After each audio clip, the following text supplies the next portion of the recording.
This is the end game. We are created to be with Christ, and that is what we are striving toward, and that must be declared without ambiguity whatsoever.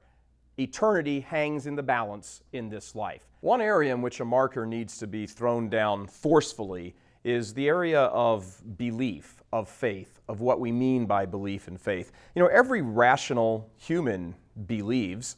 We know things from our reason, and we know things from our experience.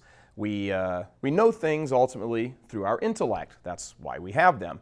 So we can truly say that the person who does not believe is insane. There is a difference, of course, between two types of faith, and we need to distinguish between them. There is a certain amount of trust involved in faith. That's what leads you to belief. But the two distinctions in faith is human faith, meaning we accept something on the authority of another human, and there is, of course, divine faith, meaning we accept something because God tells us that.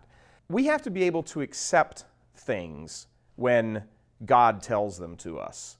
When God reveals something to us, we can't just say, doesn't make sense to me, so therefore I reject it. We do that with human faith, but when it comes to divine faith, we have to accept certain things we simply can't understand, at least completely understand them. These are things we would never have thought of on our own, as a matter of fact. For example, the Holy Trinity. Nobody sat around before Jesus revealed it thinking that that God was a relationship of Trinity.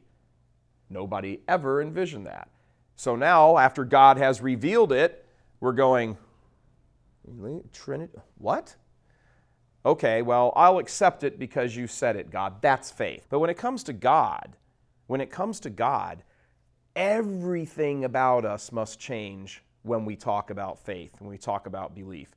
So we ask the question, is the ultimate problem of faith that we must trust, or is it one of rebellion?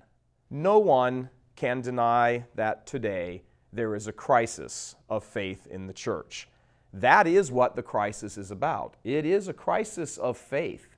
It's not a crisis of people not going to Mass. It's not a crisis of people not going to the sacraments. It's not a crisis of people not having enough, schooling and education. It's a crisis of faith because people don't know what to believe. And that's a problem in itself. Where exactly is this crisis of faith? Where does it lie in the church? There's kind of a communal mind in the church, sort of a communal, almost retardation in the church, and it affects different groups of people in different ways. Some people are in absolute open rebellion against the faith of our fathers. Absolute open rebellion, declared, formal, challenge everything they possibly can. There are always people in the church, even back to Judas, there were always people in the church who sat around and rethought this or that. But you know what? They didn't have the internet 200 years ago.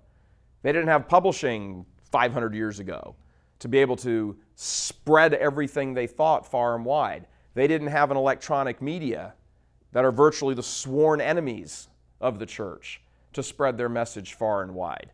So you had isolated examples of this that really didn't touch the morality of the people.